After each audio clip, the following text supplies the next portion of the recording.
नमस्कार, जय हिंद, जय भारत।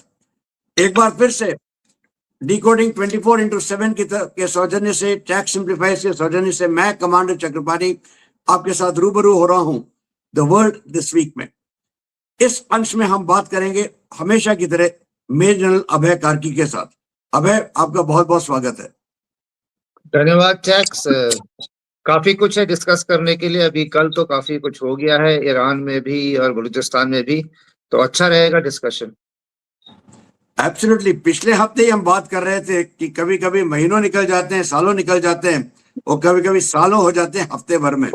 यहाँ पे तो T20 का भी बात चल रहा है, शायद T4 T5 चल रहा है, क्योंकि देखिए बलूचिस्तान हो, ईरान हो, यूक्रेन हो, कनाडा हो, सब जगह कुछ ना कुछ हो ही रहा है। लेकिन शुरुआत करते हैं हम लोग सबसे बड़ी आग के साथ। जहां आप देखिए ट्रंप, वहां पे टेंशन जरूर दिखाई देती है। ट्रंप और टेंशन ऐसा लगता है कि दोनों एक साथ साथ चलते हैं। सो अभय, ईरान में जो कुछ हो रहा है, चाहे वो बंदर अब्बास में हो, चाहे वो उसके आसपास हो, चाहे वो समुद्री बेड़े में सब कुछ हो रहा है, आप इस सबको कैसे देखते हैं? देखिए, ये ईरान में जो हो रहा है और जो ट्रंप ने इसकी तरफ अपना झुकाव दिखाया है, अपने कैरियर ग्रुप्स को भी वहां पे पोजीशन किया है। अब ये ऐसी स्थिति आ गई है जहां पे ईरान तो बोल रहा है कि बातचीत चल रही है, पर अमेरिका थोड़ा सा दिखा रहा है कि बातचीत नहीं चल रही है ठीक से। अगर नहीं चली तो हम कुछ कर देंगे। और कल वो जो एक्सप्लोजन्स हुए हैं, वो भी एक संकेत है अमेरिका की तरफ से, मेरे हिसाब से, जो प्रोटेस्टर्स थे। क्योंकि अगर आप देखिए जितना उन्होंने मारे हैं, उसके बाद प्रोटेस्ट जो थे वो कम होने लगे थे। जो सड़कों में आ रखी थी भीड़ कम होने लगी थी। और ट्रंप ने बोला था, I am help is on the way, मतलब कि मैं आ रहा हूं। तो उसका दिखाने के लिए संकेतिक है कि अमेरिका ने ईरान को एक कन्वेंशनल लेवल पे नहीं मार रहा है, क्योंकि मिसाइल फोर्सेस है, एक न्यूक्लियर पावर है। इसमें वेनेजुएला वाला जाके अंदर घुस के मार के बाहर निकलने की बात तो है नहीं। तो वो रेजीम चेंज अगर कराएंगे तो उनका मेन हथियार यही है कि रेजीम को, और रेजीम जब हम बोलते हैं, एक तो मुल्ले हो गए अयतुल्ला, और दूसरा हो गया वो इनके रिपब्लिकन गार्ड, जो कि एक कट्टर इस्लामिक सेना है, जिसको वेनेजुएला की तरह आप खरीद नहीं सकते, क्योंकि उनकी आइडियोलॉजी और उनकी लॉयल्टी ही बहुत डिफरेंट है। तो करेक्ट। इसमें अमेरिका शायद अपने को पिच कर रहा है सब प्रॉक्सी कन्वेंशनल वॉर से नीचे। जो प्रेशर में आई भी अयतुल्ला की सरकार है, उसके आईआरजीसी को टारगेट करना, पॉलिटिकल लीडर्स को करना, ऐसे करके बॉम्ब ब्लास्ट एनोनिमस, जिसमें कि आप अपनी जिम्मेवारी से भी मुकर ले कि मैंने नहीं किया, हो भी गया है। क्या वो प्रोटेस्टर्स ने किया है या डेल्टा फोर्स वाले और सीआईए वाले अंदर जाके उसको कर रहे हैं, कुछ नहीं पता। अननोन गनमैन की तरह ये काम हो रहा है, विद एन एम कि दिखाया जाए, कि डेमोन्स्ट्रेट कर रहे हैं पब्लिक को ईरान की, कि भैया हम आ गए, हमने पटाखे छोड़ दिए, अब आप सड़क में दोबारा आ जाओ। क्योंकि ये रजीम चेंज ऐसे ही होगा अगर वो, क्योंकि उनको गल्फ स्टेट्स ने भी बोल दिया है खुले तौर पे कि आप अगल बगल के अरब देश की मत करो, ईरान को मत छेड़ो। और उधर पे इसराइल ने भी जैसे धमाके बोला, मैंने कुछ नहीं किया, क्योंकि सबको पता है कि ईरान की जो हाइपरसोनिक बैलिस्टिक बाकी मिसाइल फोर्स है, उससे वो तबाही तो करेगा। अगर वो डूबने लगा, आपने अगर किसी को कोने में डाल के किसी सशस्त्र आदमी को मारना है, तो वो भी आपको वापस मारेगा। और क्या इस समय गल्फ और स्टेट ऑफ हॉर्मूज का ब्लॉक होना, दुनिया की ऑयल सप्लाई बंद हो जाना हॉर्मूज बंद होने से, उससे जो ऑयल शॉक आएगा वो किसी को फायदा नहीं है। अब इसमें एक और चीज भी आप देख लीजिए, चाइना। ईरान के दो मेजर सपोर्टर रहे हैं, रशिया और चाइना। और ईरान करेक्ट। खुद जो एक्ट करता था वो अपने प्रॉक्सी से करता था, हूती, हिजबुल्लाह और हमास। और खुद अपने मेनलैंड पे वो कभी आंच आने की नहीं सोचता था, पर वो अब आंच आने लग गई है। इस चाइना का क्या है, चाइना का जो इंपोर्ट कंटेंट है, आधा तो वो ईरान से आ रहा है सस्ते रेट पे। और आज की तारीख में जैसे वेनेजुएला था, वैसे ही ईरान जो है उसके बीआरआई, जो बेल्ट एंड रोड इनिशिएटिव है, उसका नोडल पॉइंट है। इस इलाके में ईरान के थ्रू उसकी बाकी शाखाएं बाहर जाती है, उसका इन्फ्लुएंस जाता है, और वेनेजुएला के थ्रू वो साउथ लैटिन अमेरिका में अपना इन्फ्लुएंस पास कर रहा था। तो अमेरिका ने एक तो उसका वेनेजुएला से जब बंद कर दिया, तो बेल्ट एंड रोड इनिशिएटिव और उसके जो प्रॉक्सीज थे, एजेंट्स थे, उनके जो कार्रवाई को कंट्रोल करना था वो खत्म हो गया। अभी इस इलाके में central Asian region, gulf region और बाकी जगह पे जो था वो ईरान अगर उसका एक मान लीजिए रिटेल होलसेल आउटलेट है, उसको भी अगर वो कुछ होता है तो चाइना को बहुत फर्क पड़ेगा। तेल बंद होता है तो बहुत ज्यादा फर्क पड़ेगा। स्ट्रेट ऑफ हॉर्मूज अगर लड़ाई में ब्लॉक हो जाती है तो बहुत ही ज्यादा फर्क पड़ेगा। तो इसमें स्टेक बहुत ज्यादा है। हिंदुस्तान का क्या स्टेक है? हिंदुस्तान को ईरान चाहिए पीसफुल, ताकि हमारा जो हमने इन्वेस्टमेंट किए हैं वहां पे छबहार में, उससे हमें रास्ता मिलता रहे। छबहार से हम जाएंगे अफगानिस्तान। अगर छबहार हमारे हाथ से चला गया तो अफगानिस्तान को जो हम मदद देते हैं, हॉस्पिटल्स हो गए, फूड हो गया, जो भी उसको देना है वो खत्म हो जाएगा। हमने रेलवे लाइन बनाई है वहां पे सेंट्रल एशियन रिपब्लिक्स को कनेक्ट करने के लिए। हमने INSTC। International north south trade corridor INSTC Iran के थ्रू ही जाके आपको कैप्सन सी और ऊपर की तरफ को जाता है। तो हमारा एक फुटहोल्ड वहां पे बहुत जरूरी है। और चाहे हम तेल उधर से ईरान से नहीं लेते हैं, लेकिन बाकी जो आपके सऊदी वगैरह से जितना छोटा मोटा लेते हैं, थोड़ा फर्क पड़ेगा, ज्यादा नहीं पड़ेगा। पर हमारे अपने स्टेट्स वहां पे ज्यादा है, पाकिस्तान को काउंटर करने के लिए, अफगानिस्तान की देखभाल करने के लिए, और अपने यूरोप को जो हमें नया ट्रेड रूट लिखा है, एक तो आईमेक हो गया और दूसरा आईएनएसटीसी। आईएनएसटीसी हमें चाहिए क्योंकि उसमें हमारे लिए तेहरान बहुत इंपॉर्टेंट है। तो उसके अलावा इसराइल का अगर आप देखें, जो हम लोग बोलते हैं कि इसराइल ये करेगा, इसराइल अभी जो है वो खुले तौर पे कभी भी अमेरिका के साथ अपने को नहीं दिखाएगा एक मेजर अटैक में। हाँ, उसकी जो खुफिया लोग आईआरजीसी में और ईरान के अंदर, पहले भी हमें पता था कि कितने उनका इन्फिल्ट्रेशन हो चुका है उनके मोसाद के एजेंट्स और बाकी वहां की पब्लिक में, और वैसे ही सीआईए का भी होगा। उनके थ्रू वो कुछ कराएगा, लेकिन ऊपर से वो मना करेगा, मत करो मत करो। क्योंकि अभी ईरान जैसे ओपोनेंट को अगर आपने छेड़ दिया और आपने कन्वेंशनल हवाई जहाज बॉम्बिंग मिसाइल वाला युद्ध शुरू कर दिया, तो ईरान ने बोला है मैं तो जाऊंगा ही, लेकिन मैं साथ में आप सबको लेके डूबूंगा। उसमें सारे गल्फ स्टेट और इसराइल जो है वो नहीं उसके साथ है। तो अमेरिका के पास भी मेरे ख्याल से अभी यही है। एक होप ये है कि जो दोबारा जो स्ट्रीट्स में, जो सड़कों पे लोगों की भीड़ कम हो गई है, अभी वो जोश खत्म हो गया, उसको रिवाइव करें, अपनी तरफ से दिखाएं कि हम आईआरजीसी और जो रेजीम है उसको हम कमजोर करेंगे और इससे आगे को बात बढ़ाएं। कन्वेंशनल या जो बड़ी लड़ाई है, ईरान और वेनेजुएला में बहुत फर्क है। ये बहुत सोच समझ के कदम देना पड़ेगा, क्योंकि ऑयल शॉक दोबारा अगर दुनिया को लगा तो वर्ल्ड इकोनॉमी को बहुत फर्क पड़ेगा। जी बिल्कुल सही कह रहे हैं आपने। तीन चार बहुत इंटरेस्टिंग पहलुओं पे दृष्टि डाली है। सबसे पहली बात तो यह है कि ईरान ने हमेशा अपने छोर से अलग लड़ाई लड़ी है, कभी भी उनके ऊपर कोई भी क्षति नहीं पहुंची, इसीलिए उसने सारे अपने जो ये थे उनके प्रॉक्सीज, उन्हीं के साथ उन्होंने काम सारे किया है। अब ये जो है, ये बहुत इंटरेस्टिंग बात आपने कही है कि पहली बार ईरान के धरती के ऊपर सब कुछ होना शुरू हुआ है। दूसरा, आप बिल्कुल सही कह रहे हैं कि ईरान जो है एक सिविलाइजेशनल पावर है, और एक सिविलाइजेशनल पावर कभी भी आपको ये नहीं करेगी कि मैं खत्म हो जाऊंगी। तो ईरान खत्म तो नहीं होता। ईरान में अगर तख्ता पलट होना है तो उनके लोगों से ही होगा। जैसे पहले पहलवी का तख्ता पलट किया गया था, उस समय भी मत भूलिए खमेनी को यूएस ने ही बुलाया था, उसी को प्रोत्साहन तो यूएस ने दिया था। उसके बाद खमेनी रोग हो गया, उनके खिलाफ हो गया, क्योंकि उनको मैंने लगने लगा था कि जो पहलवी साहब है वो तो वो वहां पे है नहीं। तो अब उनके पास, आपने सही कहा है, जो मॉब थे, जो मास था लोगों का, वो खत्म हो गया है। जब तक वो मास नहीं आएगा तब तक आप आगे नहीं जाएंगे। और उनके पास जैसे रजा पहलवी आए थे, उनका कोई खास पकड़ तो नहीं दिखाई दी ईरानी लोगों के ऊपर। तो कौन है लीडर अगर ये पूरा का पूरा प्रकरण लीड करेगा ताकि उसको आप खड़ा कर सके? जैसे बांग्लादेश में उनके पास यूनुस मिल गया था, तो यूनुस के ऊपर सबके सब आ गए यहां पे कौन है? यहां कोई नहीं है एट द मोमेंट। इसीलिए आपने सही कहा है कि अमेरिका ये नहीं करेगा। लेकिन ये देखिए, चाहे वो वेनेजुएला हो, चाहे वो ईरान हो, अमेरिका का एक ही टारगेट है, वो है चीन। और चीन को है ना विफल करने के लिए, ध्वस्त करने के लिए उसने हथियार चुना है तेल। चीन के पास 3 ही इंपोर्टर्स हैं जहां से वो चीन लेके आता है अपने लिए तेल।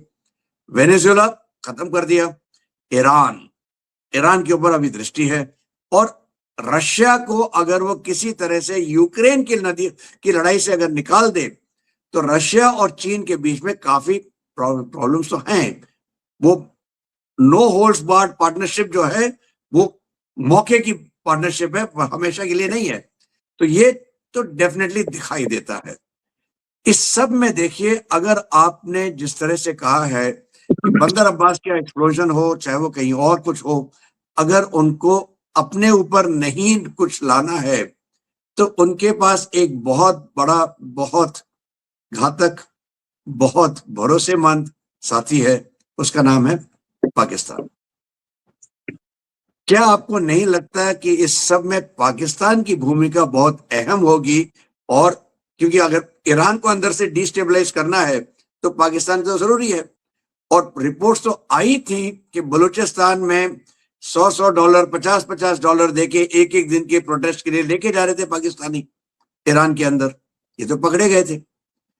आपको नहीं लगता कि पाकिस्तान के इसमें क्या रोल होगा, और क्या आप देखते हैं आगे चल के ट्रंप और पाकिस्तान के बीच में क्या होगा? देखिए, अगर ईरान पे कोई सस्टेन्ड ऑपरेशन करना है, वो एक कैरियर बैटल ग्रुप जो है वो आपको एयर स्ट्राइक दिला सकता है, लेकिन जो अगर आपका ग्राउंड फोर्सेस मूव कर गई या आपको कुछ लॉजिस्टिक्स हेवी चाहिए तो वो कैरियर बैटल ग्रुप नहीं कर सकता। कैरियर बैटल ग्रुप जो है एक फ्लैंक में से आके आपको असिस्ट कर सकता है। चाहे मरीन्स को आप जमीन में डालेंगे वहां से, तब भी आपको एक लैंड बेस चाहिए, और आपके सस्टेन्ड ऑपरेशंस हमेशा एक लैंड बेस से ही होते हैं, और वो लैंड बेस है पाकिस्तान, जो कि बलूचिस्तान के इलाके में अगर आप देखें तो ईरान के साथ उसका बॉर्डर है। आधा बलूचिस्तान इधर है, आधा बलूचिस्तान इधर है। तो अमेरिका को तो जो अभी पाकिस्तान से जो नई जो दोस्ती भी है वो इसी कारण भी है कि सेंट्रल एशिया और अफगानिस्तान और ईरान में अगर कोई फ्यूचर प्लान्स है तो उसकी जो लॉजिस्टिक्स आएगी वो कराची के थ्रू होते हुए उनके पूरे माल, रसद, एम्यूनिशन और ट्रुप्स सब कुछ वहीं से जाएंगे, और वहीं से उनके जो ड्रोन्स है, रिकॉनेसेंस स्ट्राइक्स है, बाकी चीजें जो होती रहती है वो वहां से होंगी। तो ऐसे में पाकिस्तान उनके साथ है। लेकिन अभी कल ही वहां पे बलूचिस्तान में भी इतने ज्यादा धमाके हुए हैं। अब क्या ये रिलेटेड है?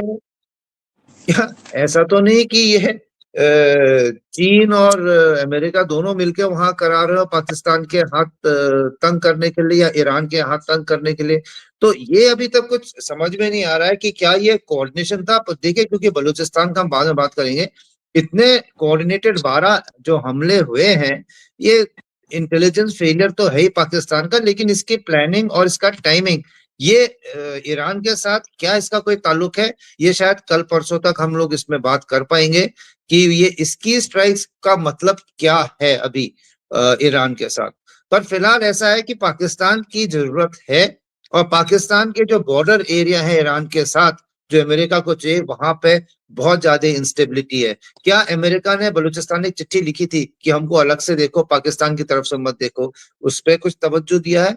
या फिर एक बलूचिस्तान में कुछ ऐसा इन्फ्लुएंस है कि आप ईरान के साथ उसको कोऑर्डिनेट करना चाह रहे हैं? तो ये देखने वाली बात होगी।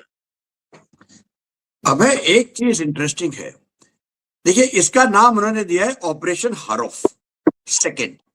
ऑपरेशन हारोफ फर्स्ट जो हुआ था करीब 1.5 साल पहले, उसमें 24 ठिकानों में बलूचिस्तान में अटैक हुए थे, वो भी कोऑर्डिनेटेड थे। उसके बाद आपका हुआ जाफर एक्सप्रेस पे अटैक, जो सनसनीखेज अटैक था कि पूरी की पूरी ट्रेन हाईजैक कर ली। ये तो पहली बार, ये हमने है ना वेस्टर्न मूवीज में देखते थे, शोले में देखा था कुछ ऐसा होता हुआ, लेकिन हकीकत में तो ये नहीं देखा था।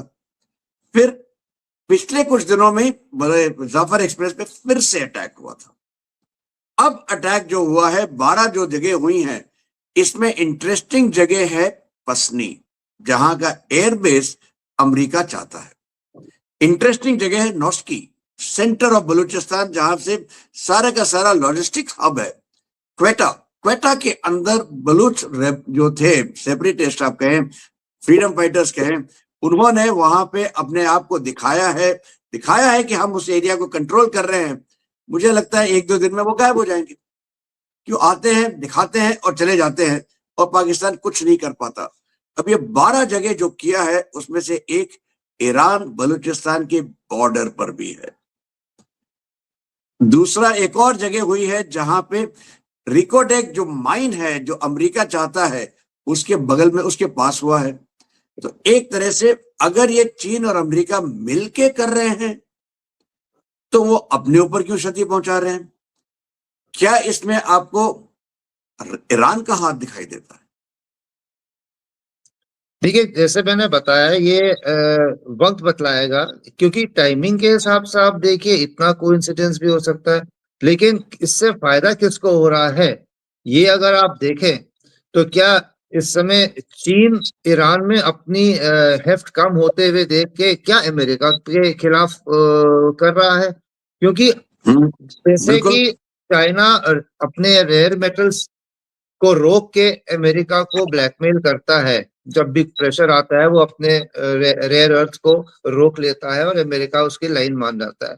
वैसे ही आज की तारीख में अगर ईरान अमेरिका के हाथ में चला जाता है, तो जैसे रेयर अर्थ को चाइना यूज कर रहा है, ऑयल को चाइना के खिलाफ यूएस यूज कर सकता है कि तू मेरे रेयर अर्थ बंद कर, मैं तेरा ऑयल बंद करता हूँ। और रशिया से अगर बातचीत हो गई है, क्योंकि अभी आप देखिए जेलेंस्की डायरेक्टली मॉस्को जा रहा है यूरोप को बाईपास करके, ट्रम्प, जेलेंस्की और पुतिन के बीच में ये हो जाएगी, और उसके बाद पुतिन का तो इन्वेस्टमेंट इन रशिया तो उसका लॉन्ग टर्म एम है ही है। ऐसे में रशिया भी चाइना के ऊपर डिपेंडेंस कम हो जाएगा, चाइना का आइसोलेशन बढ़ जाएगा। तो ये जैसा आपने पहले ही बोला था कि ये कोई आज की जो चाइना और रशिया की है वो कम होती दिख जाएगी। तो ऐसे में चाइना का इंटरेस्ट भी तो है कि बलूचिस्तान में जहां पे उसकी प्रेजेंस है, चाहे वो मार खाता रहता है, पर तब भी कुछ ऐसे कुछ हरकतें करा दे जिससे कि अमेरिकन पसी जो थी वो कहता था कि मैं एक और यहाँ पे पोर्ट बनाऊंगा, वहां पे भी बसती भी अगर हो गया है, क्वेटा उनका हेडक्वार्टर है, इन सब जगह ईरान बॉर्डर पे कर रहा है।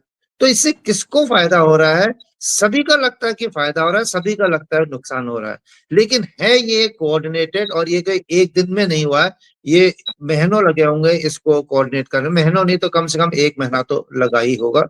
क्योंकि अगर जो बीएलए की जो कम्युनिकेशन है, उनके जो कोरियर है, पाकिस्तान की इतनी पहुंच तो होगी कि पता लग जाए, लेकिन उनको ये भी खुफिया खबर नहीं लगी है।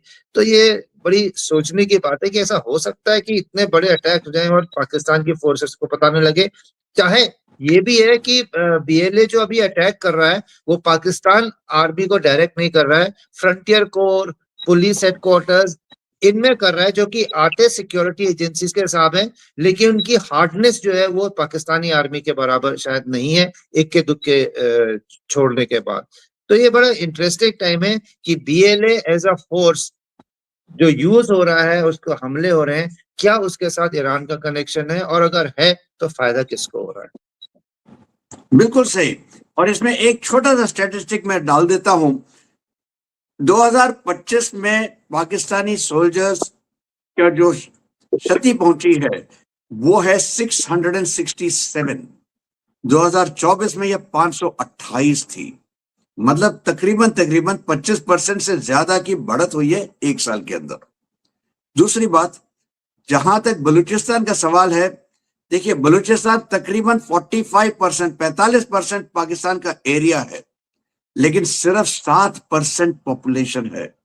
अपने आप में बलूचिस्तान के पास वो क्रिटिकल मास नहीं है कि वो अपने आप को इंडिपेंडेंट घोषित कर सके। इसलिए ये चुटपुट चीजें तो वो करते रहेंगे, लेकिन इंडिपेंडेंस के लिए उनको बाहर से कोई ना कोई सपोर्ट करने की जरूरत जरूर पड़ेगी। और इसलिए उन्होंने अमेरिका की तरफ निगाह दौड़ाई है, हिंदुस्तान को भी कहा है, उधर तालिबान भी उनकी मदद कर रहा है। लेकिन जो आपने कहा है बिल्कुल सही कहा है, अमेरिका छटपटा रहा है, चीन छटपटा रहा है, और इसकी एक खास वजह है, वो है यूरोपियन यूनियन के साथ हमारी डील। जहां तक इकोनॉमिक डील का सवाल है, ये तो बहुत विश्लेषण हो चुका है, सबने बहुत बात कर ली है।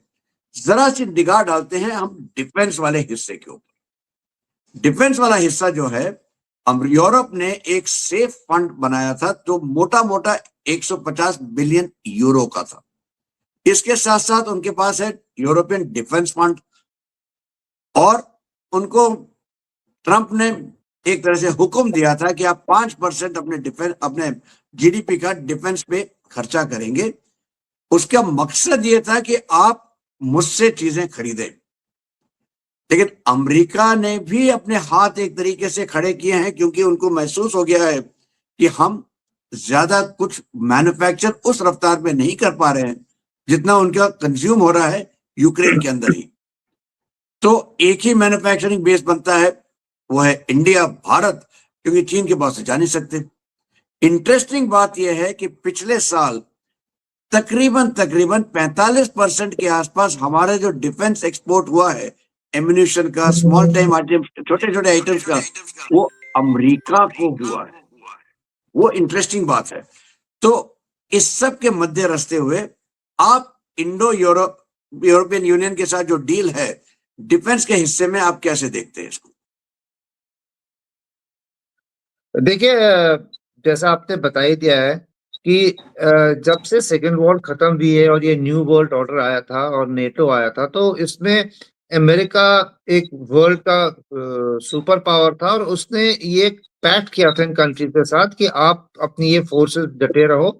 बल्कि पहले तो अमेरिकन ट्रुप्स भी स्टेशन होते थे यूरोप में, वहीं जापान में, और उनको बोला कि हमारा एम है ये कम्युनिस्ट ब्लॉक को कंटेन करना, उसका मैं लीडर हूं, मैं आपको फाइनेंस करूंगा, आप लगा के रखे रहो।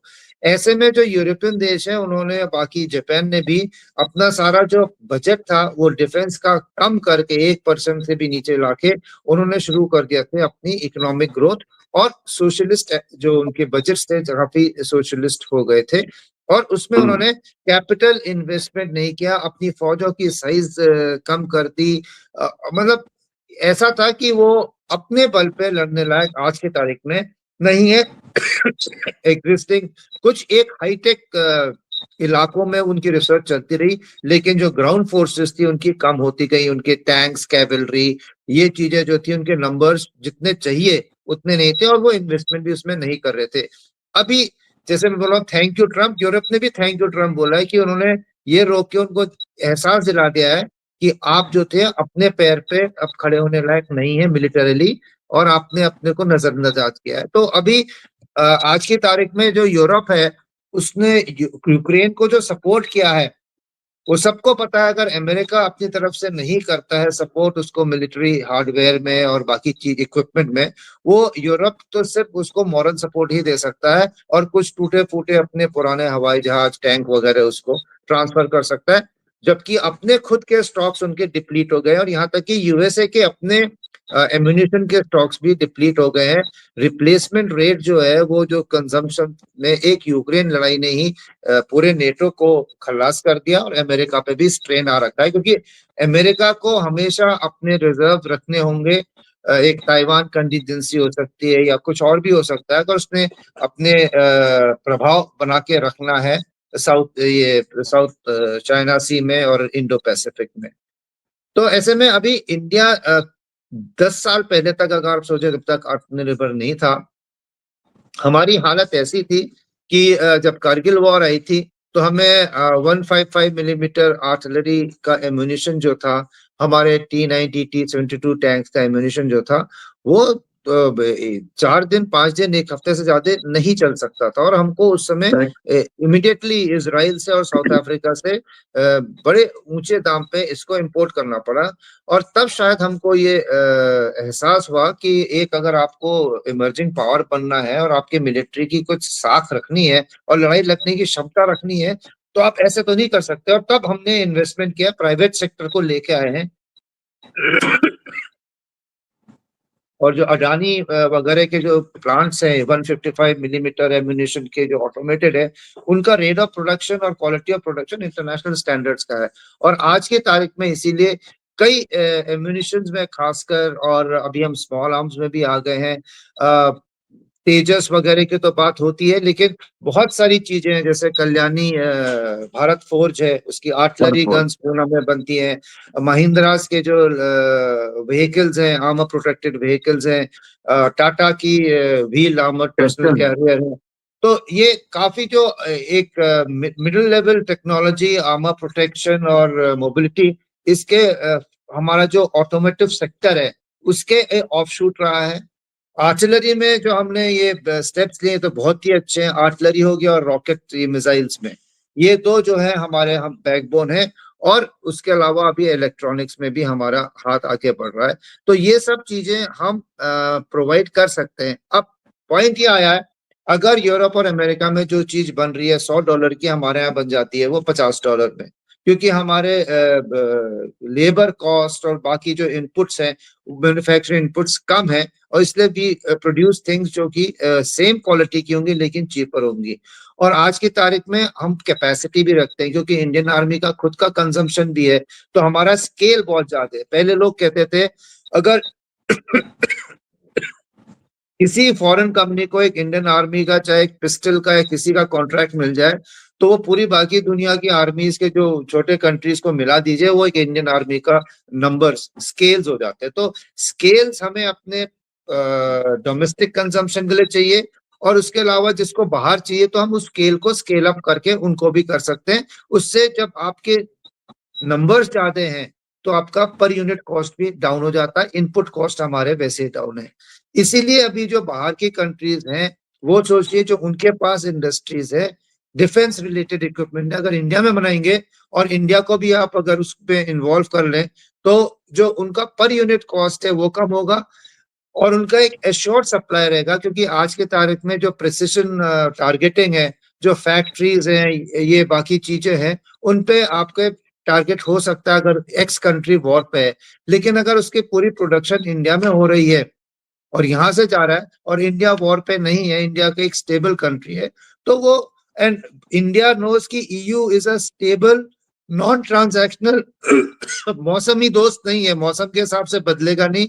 और ईयू को पता है कि इंडिया भी मौसम के हिसाब से बदलेगा नहीं। दोनों स्टेबल इकोनॉमीज और स्टेबल पॉलिटिकल सिस्टम और स्टेबल वे ऑफ फंक्शनिंग है, अमेरिका की तरफ पलटते नहीं है। तो ये एक विन विन हो रखा दोनों के लिए, और आपस में इन्वेस्टमेंट होगा, इंडिया में उनके प्रोडक्शन आएंगे, और यहाँ पे एक ऐसे स्केल पे बनेंगे कि अफोर्डेबल होगा, टाइम भी कम लगेगा, और उनको दोनों तरफ को फायदा होगा। जी बिल्कुल सही। आपने एक तरह से बिल्कुल साफ साफ दिखा दिया है कि इंडिया के पास है साइज, इंडिया के पास है स्केल, इंडिया के पास है कैपेसिटी। कैपेसिटी ये नहीं कि आज के, लेकिन एक्सपैंडेबल कैपेसिटी, और इंडिया के पास है कैपेबिलिटी। यूरोप के पास है टेक्नोलॉजी, यूरोप के पास है कैपिटल, लेकिन यूरोप के पास ना आदमी है बनाने के लिए, ना फैक्ट्री है। तो ये तो एक तरह से विन विन है। और इसीलिए देखिए आप, चाहे वो स्पेन हो, C-295 जहाज हम बना रहे हैं, चाहे वो फ्रांस हो, राफेल, स्कॉर्पिन, चाहे वो जर्मनी हो, अब हम सबमरीन्स की बात कर रहे हैं, ये सब हो रहे हैं डील। और इससे कोई है ना अचंभा नहीं होता कि कौन कौन आ रहा है भारत देश में अगले कुछ दिनों में।